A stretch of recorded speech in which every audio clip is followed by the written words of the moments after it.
मद भक्ति युक्ता भवनम पुनाति। आजकल तो कथावाचकों के एजेंट होते नाचने वाले, बोले हम शुरू करें तुम ठाणे हो जाइए।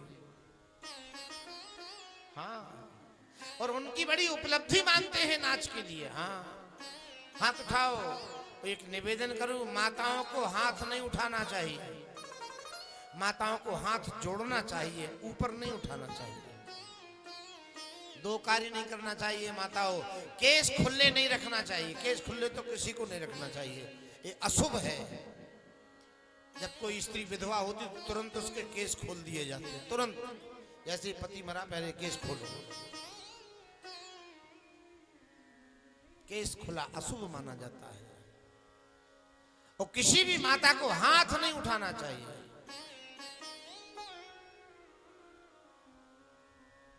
हाथ जोड़ना चाहिए। हम भागवत के श्लोक के आधार पर बोल रहे हैं। बिलज्जोद गायति रोहति नृत्यति। और नृत्य भी मर्यादित, नाच मर्यादित होना चाहिए, इसमें कमर ज्यादा नहीं हिलनी चाहिए। हाँ, रोहत नृत्यति मद भक्ति युक्ता भुवनम पुनाति। हमारे ब्रजवासियों का नृत्य बिल्कुल अलौकिक और अलग होता है, अलग। भगवान क्यों मोर पक्ष धारण करते हैं? मयूर पक्षी इसलिए है कि मोर नाचते नाचते अपना पक्ष छोड़ देता है, और जो अपना पक्ष छोड़ देता भगवान उसका पक्ष लेते हैं। इसलिए मोर पंख सिर सोहत नीके, गुच्छ बीच बिच कुसुम कली के। बरहा पीडम नटवर बभु कर्णयो कर्णिकारम। विवरदवासा कनक कपिशम वैजयंती च मालाम। रंघ्राण बैणो, क्या बात है, इतनी सुरीली मुरली खींच रहे भगवान। अधर सुधया पूरयन गोप वृंदई। भगवान की वेणु को सुनकर के गोपियों के कान के भीतर जो शब्द जा रहा है, गोपियां भर गई, पूरी भर गई। अब घर के काम में बिल्कुल मन नहीं लगता। और काम देखो, काम में मन न लगे और काम करो तो काम बिगड़ जाएगा। बिना मन के काम बिगड़ता है। अब गोपी जो कुछ भी करती है केवल बिगड़ता है काम। तो सास कहती है कि काम बिगाड़ रही है, लेकिन वो गोपियों का अब मन बस में नहीं है। और अब गोपियां काम करती हैं तो कैसे करती है? बोले खीर में नमक, खीर बनाई नमक छोड़ दिया, दाल में शक्कर, माखन में मिर्चाई। यहां तक तो ठीक है, बढ़िया सुंदर। एक डलिया भूसा में जल मिलाया, आटा लगाया और बूढ़े ससुर के सामने धर दिया, खाइए। खीर में नमक, दाल में शक्कर, माखन में मिर्चाई। गऊ को साग, ससुर को भूसा, ऐसी मति बोराई। मुरलिया हर की मधुबन में धूम मचाई। मुरलिया हर की मधुबन में धूम मचाई। मुरलिया हर की मधुबन में धूम मचाई। मुरलिया हर की मधुबन में धूम मचाई। हाले बीणा नारद जी दौड़े शिव समाधि बिसराई। ले बीणा नारद जी दौड़े शिव समाधि बिसराई। मुरलिया हर की मधुबन में धूम मचाई। मुरलिया हर की मधुबन में धूम मचाई।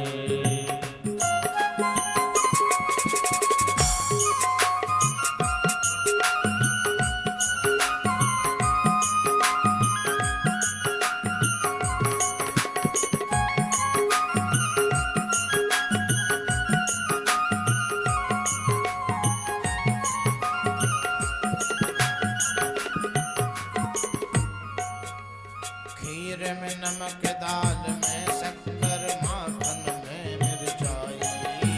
खीर में नमक, दाल में शक्कर, माखन में मिर्चाई। कऊ को साग ससुर को भूसा ऐसी मत बोराई। गऊ को साग ससुर को भूसा ऐसे मध्य बोराई। श्री व्यास जी कहते निशम्य गीतम तदनंग वर्धनम ब्रज स्त्रिया कृष्ण गृहीत मानसा। ये दूसरी बार याद रखना, एक बार कल बज गई। भागवत में 3 बार मुरली बजी। वैसे रास की 7 भूमिकाएं हैं। गंभीर प्रसंग है, ध्यान से सुनोगे तो समझ में आ जाएगा। रास में पहुंचने के लिए 6 भूमिकाएं पास करिए, 6 ड्योढ़ी पार करो तब पूछोगे आप। प्रथम सुने भागवत भक्त मुख भगवद वाणी। द्वितीय आराधे भगति व्यास नौ भांति बखानी। तृतीय करिए गुरु समुझी दक्ष सब सर्वज्ञ रसीलो। चौथे होए विरक्त बसे बन माह जसीलो। पांचे भूले देह सुधी छठे भावना रास की। साते पावे रीति रस श्री स्वामी हरिदास की। 7 भूमिकाएं भागवत में रास तक पहुंचने के लिए। साधारण कथा नहीं है परमहंसों की, ये सैया बलमा के गीत गाने वाली कथा नहीं है। जैसे छत्री की परीक्षा कहां होती है? रण में। सोने की परीक्षा अग्नि में। वैसे वेद और विद्वान की परीक्षा भागवत में। साते पावे रीति रस श्री स्वामी हरिदास की। गोपियों ने 5 भूमिकाएं पार कर ली, क्योंकि 5 भूले देह सुधी। जब तक देह की सुधी रहेगी, और सच्ची बात है, देह सुधी तब तक तो तुम भक्ति भी नहीं कर सकते। हम देखते हैं कि कपड़े गंदे ना हो जाए, इसलिए लोग साष्टांग भगवान को दंडवत नहीं करते, क्योंकि कपड़ों की क्रीच मिट जाएगी। सत्यानाश हो जाए, तुम कपड़ों की क्रीच के लिए भगवान को दंडवत नहीं करते हो, क्या भक्ति करोगे? हाँ, हमारे कपड़ों की पोजीशन खराब हो जाएगी, इसलिए भगवान के सामने साष्टांग नहीं करते। अब तुम देह की शुद्धि क्या भूलोगे जब तुम देह में फंसे लगे रहते हो? क्या भक्ति करोगे? क्या भगवान का प्रेम पूजा निष्ठा करोगे? हमारी ब्रज की गोपियों ने 5 भूमिकाएं पार करी हैं। छठे भावना रास की। और रास की जब तक भावना नहीं बनाओगे तब तक रास में प्रवेश नहीं होगा। जैसे ही मुरली बजी, गोपियों ने छाती पकड़ ली। तुम्हारी याद आती है बता दो, क्या करें मोहन। तुम्हारी याद आती है बताओ, क्या करें मोहन। तुम्हारी याद आती है बताओ, क्या करें हमारी जान जाती है बताओ, क्या करें मोहन। हमारी जान जाती है बताओ, क्या करें मोहन।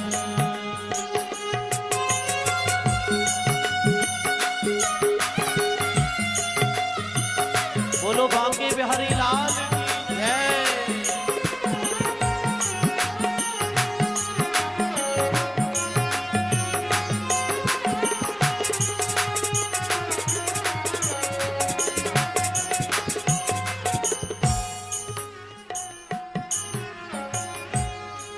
चलूं जब वो ना चलने दे, रुकूं जब वो ना रुकने दे।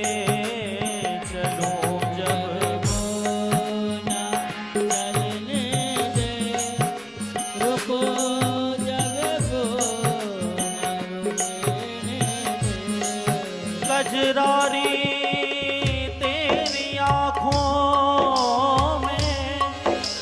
क्या भरा हुआ कोई टोना है, तेरा तो हसन हम सबका मरण, बस जान हाथ से रोना है, चलूं जब वो ना चलने दे, रुकूं जब वो न रुकने दे।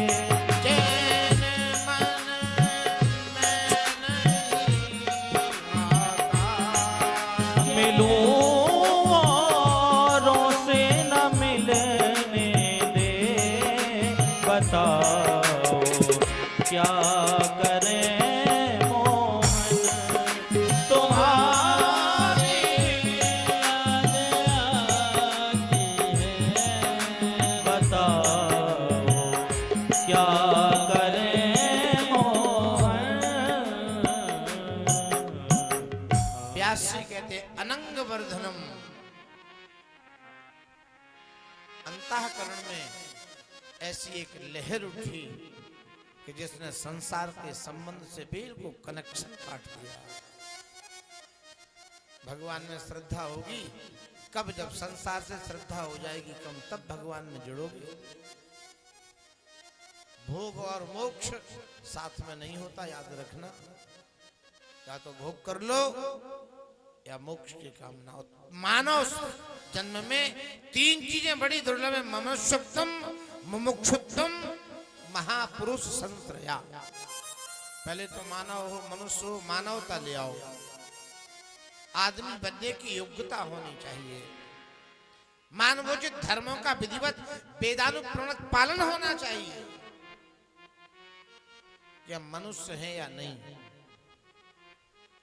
पशुवत जो प्रवृत्तियां हैं उनका त्याग करोगे तब मानव बनोगे। एक कुत्ता आपस में लड़ रहा था, भाग जाओ नहीं मनुष्य की मौत मारे जाओगे, कुत्ता कह रहा था कुत्तों से, ले भाग जाओ नहीं तो मनुष्य की मौत मारे जाओगे। आदमी कहते कुत्ते की मौत मरोगे, कुत्ते कहते मनुष्य की मौत मरोगे। तुम में मानवता कहाँ है? जीना सीखो, रहना सीखो, खाना सीखो, उठना बैठना सीखो, तब तुम मनुष्य हो। पशु कभी नहीं बैठे बैठे खाता है, आपको अनुभव होगा। वो आदमी बैठे खा ले, खड़े खा ले, लेट के खा ले।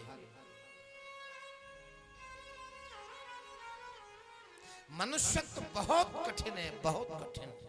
और ये सवेरे सवेरे शीशा के सामने खड़े होकर देखो कि हम आदमी हैं कि नहीं। और मैं तो कहा करता हूं कि हमसे ज्यादा हमको कोई नहीं जान सकता, आप हमें नहीं जान सकते। ये बाहर का तो ये केवल एक यूनिफॉर्म है, ये पीले कपड़े, कंठा, चंदन, चोटी। हम भीतर कैसे हैं केवल परमात्मा जानता है या हम स्वयं जानते हैं। वो ये सूत्र सबके लिए लागू होता है, ये सबके लिए लागू होता है। अंतःकरण परमात्मा, क्योंकि उसका नाम ईश्वर है, अंतर्यामी है। मनुष्यत्व बहुत मुश्किल है, मानव बनो। उसके लिए वेद में 3 सूत्र हैं, अस्तोमा सदगमय, तमसोमा ज्योतिर्गमय, मृत्युमाम अमृतम गमय। असत से सत्य की ओर जाइए और सोचिए, और नहीं सोचोगे तो किसी दिन जा तो रही हो, हिसाब वहां हो जाएगा। स्पेशल कचहरी बैठी है वहां। अंधकार से प्रकाश की ओर जाइए, तमसोमा ज्योतिर्गमय। और मृत्यु से अमृत की ओर जाइए। हम लोग मृत्यु के मुख में चले जा रहे हैं। हाँ, अमृत की ओर जाइए। ईश्वर प्रतिपादन, ईश्वर प्रणिधान, ईश्वर उपासना, ये अमृत है। गोपियों ने संसार को बिल्कुल कनेक्शन काट दिया। मध्य रात्रि में जमुना जी के किनारे पहुंच गए। श्रीमान जी बोले स्वागतम ते महाभागा, आइए आपका स्वागत है। और पीछे बोले ब्रूतः गमन कारणात्, आने का कारण क्या है? गोपियां बोली श्रीमान जी नाम ले लेके बुलाया है और हमसे पूछते हो आने का कारण क्या है? स्वागतम ते महाभागा प्रियम किम करवाणि वा, इस मध्यरात्रि में कैसे आई? गोपियां बोली चुप रहो, बुलाया है तब आई, बिना बुलाए नहीं आई। भगवान ने कहा बिल्कुल नहीं। अच्छा देखो कितनी विलक्षण बात है। मुरली बोली जमुना के किनारे, वो घर में बूढ़ी सास पड़ी, बेटे पड़े, बेटियां पड़ी, ससुर जेठ देवर पड़े और गोपी पड़ी। लेकिन वो मुरली केवल गोपी नहीं सुनी, घर में किसी ने सुनी। तो क्या घर के सब बहरे थे क्या? बताओ। केवल गोपी को मुरली सुनाई दी और मुरली जमुना के किनारे बजी है। कोई कान में कुकर के नहीं भागे हैं वो। क्या कारण है? यहाँ गोपी शब्द की योग्यता आचार्य वर्णन करते हैं। गोपी कहते किसको हैं? गोपी का अर्थ जिनकी प्रत्येक इंद्रिय गोविंद में लगी हैं। बस। आपने रामचरितमानस की एक कथा तो सुनी होगी, यहाँ तो मानस की भूमि है। उस मारीच मृग ने लक्ष्मण जी का नाम लिया जंगल में। भगवती किशोरी कुटिया में बैठी हैं, वो दरवाजे पर लक्ष्मण जी खड़े हैं। तो भाई अगर कोई बोले तो बाहर आवाज जाएगी कि भीतर बखरी में आवाज जाएगी? लक्ष्मण जी ने आवाज नहीं सुनी, जो बाहर खड़े हैं। वो जानकी जी जाओ बेग संकट यति भ्राता, लक्ष्मण बिहस कहा सुनु माता। माता मेरी बात तो सुनो, आप किस पर कह रही हो? संकट उन पर पड़ने वाला है। उस समय किशोर जी ने कुछ ऐसे शब्द बोले, हम उस कथा में प्रवेश नहीं करेंगे। हम एक सूत्र दे रहे हैं। जैसे श्याम सुंदर के मुरली जो बजी केवल गोपी ने सुनी, घर में 20 सदस्य हैं, जो एक गोपी है उसने सुनी, वैसे ही मारीच की आवाज जानकी जी ने सुनी, लक्ष्मण ने। क्यों? बोले मारीच माया का है और कुटिया की जानकी भी माया की है, तो माया की आवाज माया जान सकती है, दूसरा कोई नहीं समझता। ऐसे जो गोपियां हैं जिनका मन प्राण सब गोविंद को समर्पित हो गया है, तो गोविंद की मुरली उन्हीं को सुनाई देती है। भगवान ने कहा 12 बजे रात्रि में ब्रूता गमन कारणात्, आने का कारण बताओ। गोपियां बोली अच्छा बुलाया और हमसे पूछ रहे हो? भगवान बोले अच्छा हमने बुलाया तो हम कह रहे जाओ लौट जाओ। ये कोई बात हुई? हाँ? एक दरवाजे पर बाबा जी भिक्षा मांगने गए तो घर में बहू थी। बहू बोली बाबा कुछ नहीं है, तो बाबा लौट गए। और जा रहे थे रास्ते में एक बुढ़िया मिली, उसी के घर में बाबा लौटे थे। बाबा जी कहाँ से आ रहे? बोले मैया आप ही के घर से आ रहे। फिर कुछ मिला? बोले कुछ नहीं मिला। क्यों? बोले घर में बहू कह रही थी बाबा कुछ नहीं है, जाओ लौट जाओ। तो हम लौट आए। बुढ़िया बोली बाबा तुम हमारे संग चलो। चलो, वो कौन होती मना करने वाली? चलो बाबा। तो बाबा ने सोचा कि अब चकाचक मिलेगा, मैया तो बड़ी दयालु है। तो बाबा मैया के संग लौटे। वो बुढ़िया दरवाजे में घुसी और बोली बाबा अब हम कह रहे जाओ हमारे घर में कुछ नहीं है, चलो लौटो। बाबा बोले हम तो वैसे ही जा रहे थे। बोले नहीं मना करें तो भी मैं करूं, ये कौन होती मना करने वाली? गोपियों ने कहा श्रीमान जी पहले बुलाया, आपने नाम लेके बुलाया और अब मैं लौटूंगी नहीं, याद रखना। भगवान ने कहा क्यों नहीं लौटेंगे? लौटता वो है जिनको गुंजाइश होती है। संत्यज्य सर्व विषयांस्तव पाद मूलम। गोविंद हमने अच्छी तरह संसार छोड़ा है, और जो संसार अच्छी तरह छोड़ता है वो लौट के नहीं जाता संसार में। हमारे यहाँ कोई साधु लौट के चला जाए, विवाह कर ले, उसको बांतास कहते हैं। बांतास माने कुत्ता, क्योंकि कुत्ता उल्टी खाता है। साधु पीछे नहीं देखता है, साधु तो आगे देखता है। गोविंद में लौटूंगी नहीं। संत्यज्य सर्व विषयांस्तव पाद मूलम। संत्यज्य बने अच्छी तरह संसार छोड़ा हमने, और आपके चरणों का अनुसरण करके यहां तक आ गई, हम लौटूंगी नहीं। भगवान ने कहा जाना पड़ेगा। एक सखी बोली एक प्रश्न का उत्तर दे दो, चली जाऊंगी, जीवन में कभी नहीं आऊंगी। क्या पुत्र चाहती हो? बोले हमारे पति विदेश चले गए हमें छोड़ के, हम उनके बगैर नहीं रहती। तो हमने कहा हमें साथ ले चलो। उन्होंने अपना एक चित्रपट दे दिया, जब तक मैं लौट के नहीं आऊँगा फोटो को रखना। तो कन्हैया हम उनकी अपने आदमी की फोटो को मंदिर में रखे हैं। सुबह जगाती हैं, स्नान कराती हैं, भोग लगाती हैं और सुख दुख कह लेती हैं, इनके पास आराम कर लेती हैं। ऐसे हमारा जीवन बीत रहा था। गोविंद, एक दिन की बात है, सुंदर रसोई बनाई हमने और थाल अपने पति के चित्र के सामने रखा। और जैसे ही भोग लगा रही थी वैसे ही हमारे असली पति दरवाजे पर बोले, राधे श्याम खिड़की खोलो। अब कन्हैया हमारी पंचायत निपटाओ सरपंच महोदय कि हम वो किवाड़ खोले या भोग लगाएं, बताओ। क्योंकि आप पंच नहीं हैं, आप तो सरपंच हैं, हमारी पंचायत निपटा दो। ठाकुर जी मुस्कुरा के बोले, गोपियों अब नकली पति को क्या भोग लगाना, जब असली दरवाजे चिल्ला रहे हैं तो साकर खोल दो। अरे प्यारे श्याम सुंदर, आपने मेरे प्रश्न का उत्तर दे दिया, अब हम क्यों चली जाएं? इस संसार के देहपति हैं, वो आप प्राणपति हो। अगर देह में प्राण ना हो तो भला बताओ क्या है? प्राण प्राण के जीव के, जीव सुख